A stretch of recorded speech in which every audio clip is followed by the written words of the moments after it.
అందరికీ నమస్సుమాంజలులు. స్తోత్ర కథనమునకు స్వాగతము. శ్రీకృష్ణ భగవానుని తత్వము. శ్రీకృష్ణుడు ఎవరండి? సాక్షాత్తు ఆ పరమాత్మ. శ్రీకృష్ణుడు సర్వాంతర్యామి, ఆనంద స్వరూపుడు, సుందరమూర్తి. ఆయనను ఆరాధించిన వారు ఆనందంలో మునిగి తేలుతారు. కృష్ణ భగవానుని లీలలను గమనిస్తే ఆయన సౌమ్యతతో కార్యసాధన చేయడం గమనిస్తాం. అంటే ఏ కార్యమైనా ఎలా సాధించాలో కృష్ణుడు ఎంత అందంగా తెలుపుతాడు.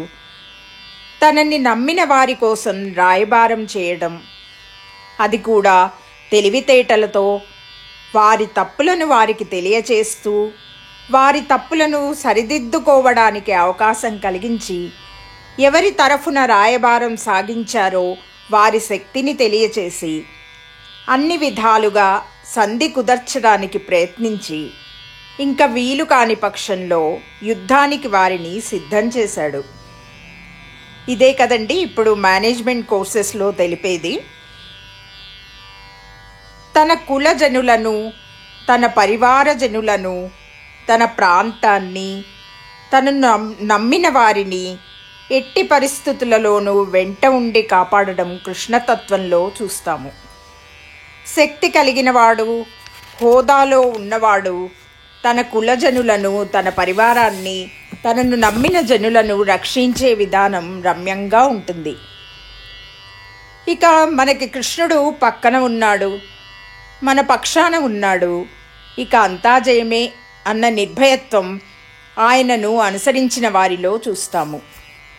భగవానుని నమ్మిన వారి కోసం బాలగోపాలుడుగా ఉన్నప్పటి నుంచి కృష్ణుడు ఒక్క వేలిపై గిరిని ఎత్తాడు, రాక్షసులను చంపాడు, రథాలను కూల్చాడు, రథసారథిగా కూడా అవతారం దాల్చాడు.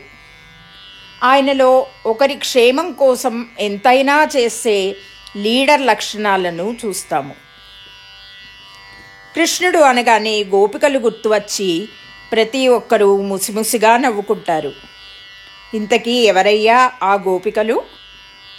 బట్టలు ఊడిపోయినా, ఇల్లు వాకిలి మరచి కృష్ణ భగవానుని భక్తిలో మునిగి, కృష్ణ భగవానుని వాసుదేవమూర్తిగా, విష్ణుమూర్తి అవతారంగా స్పష్టంగా కనుగొని, ఆయన వేణుగానం అనగా ఆయన భక్తి తత్వాలను పాడుకొని మునిగి తేలిన భక్తులు వారు.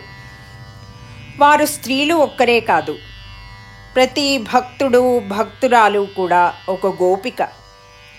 స్త్రీ అంటే అమాయకత్వం, సౌందర్యం. సౌందర్యం అంటే మానసిక సౌందర్యం. ఆ స్త్రీ లక్షణాలు కలిగిన ప్రతి భక్తుడు ఒక గోపికే. గోపికలు అంటే సర్వస్య శరణాగతి చేసిన కృష్ణ భక్తులు. ఇంకా కృష్ణతత్వంలో హాస్యము, కొంత వెటకారము, ఇక పనిష్మెంట్స్ కూడా ఉంటాయండోయ్. స్నేహితుడైన అబద్ధం చెప్పినందుకు భగవానుని శిక్షకు గురి అయ్యాడు. ఎందుకు? స్నేహితుడిని చూస్తే మన స్వభావం అర్థం చేసుకోవచ్చు అంటారు. మరి సాక్షాత్తు భగవంతునితో స్నేహం చేసిన వాడు ఎలా ఉండాలండి? అంతటి అవకాశం పొందిన వ్యక్తి భగవంతుని కోసం చిన్న త్యాగం చేయలేకపోయాడు. కోరికను అదుపులో పెట్టుకోలేకపోయాడు. కోరికలను అదుపులో ఉంచుకున్న వారిని, నిజాయితీ కలవారిని కృష్ణ భగవానుడు ఏ రకమైన శిక్ష వేయడు అని తెలుసుకుందాము. పశ్చాత్తాపము కృష్ణ భగవానుని మనసుని మరల కరిగించింది కూడా.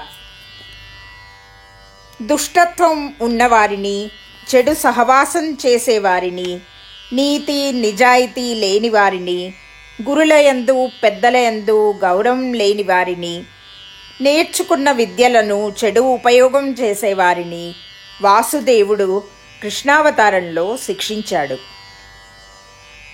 అమ్మకి ప్రేమను పంచాడు బాలగోపాలుడుగా. స్త్రీలను గౌరవించాలని తెలిపాడు, ద్రౌపదీ మానం కాపాడాడు.